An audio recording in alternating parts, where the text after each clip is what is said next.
நன்றி. மாநாட்டு குழு தலைவர், செயற்குழு தலைவர் திரு இளங்கோவன் அவர்கள். நண்பர்களே, அனைவருக்கும் வணக்கம். இப்போ அவங்க வேளாண்மை துறையை பற்றி ஒரு நண்பர் கேட்டாங்க. இந்த மாநாட்டிற்காக அந்த விளம்பரங்கள்லாம் செய்யும் பொழுது நீலகிரியிலேருந்து ஒரு மிகப்பெரிய ஒரு வேளாண்மை தொழில் செய்யக்கூடிய நண்பர், அவர் பல நாடுகளிலே மிகப்பெரிய அளவில் வேளாண்மை தொழில் செய்து வருகிறார். அவர் வந்து இந்த மாநாட்டில் கலந்துக்கணும்னு ரொம்ப ஆர்வமாக பதிவு செஞ்சுருக்காரு.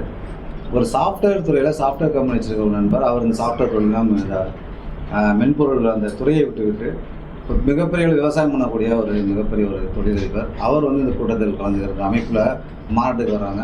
இந்த வேளாண்மை துறை சார்ந்த நிறைய நண்பர்கள் வருகிறாங்க, இந்த மாநாட்டுக்கு வர்றாங்க. இப்போ அந்த வேளாண்மையை நம்ம முதன்மைப்படுத்துகிறோம். அது பெரிய அளவில் நம்ம பண்ணலை அப்படின்னு நம்ம வச்சுக்கலாம். அதை கண்டிப்பாக அதை நான் கணக்கில் எடுத்துருக்கோம், அதை நிறைய செய்வோம். ரொம்ப முக்கியமாக நம்ம இந்த ஏழை சொல் அம்பளை மேலே அப்படிங்கிற மாதிரி சொல்லுவாங்க. அது மாதிரி நம்ம சொல்கிறது அரசாங்கங்கள் கேட்கணும் அப்படின்னா நம்ம பொருளாதாரத்தில் வலிமை பெற்ற ஒரு இனமாக நம்ம வரணும் அப்படிங்கிற நோக்கத்தில் தான் தமிழ் தொழில் முனைவர்களை மிகப்பெரிய அளவில் உயர்த்தும் நோக்கத்தில் தான் இந்த அமைப்பு செயல்பட்டு வருது.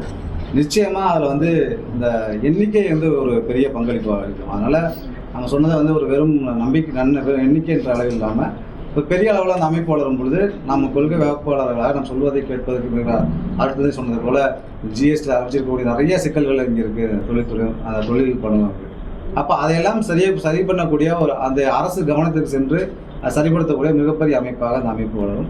அப்படிலாம் வரும்போது நிச்சயமாக அந்த மாநாடு அதன் ஊடாக மிகப்பெரிய அளவில் இந்த மாநாட்டின் ஊடாக அந்த பணிகளை நம்ம மேற்கொள்வது முயற்சி செய்கிறோம். நிச்சயமாக மாநாட்டிற்கு அனைத்து தொழில் முனைவரும் நம்ம வரவேற்கிறோம்.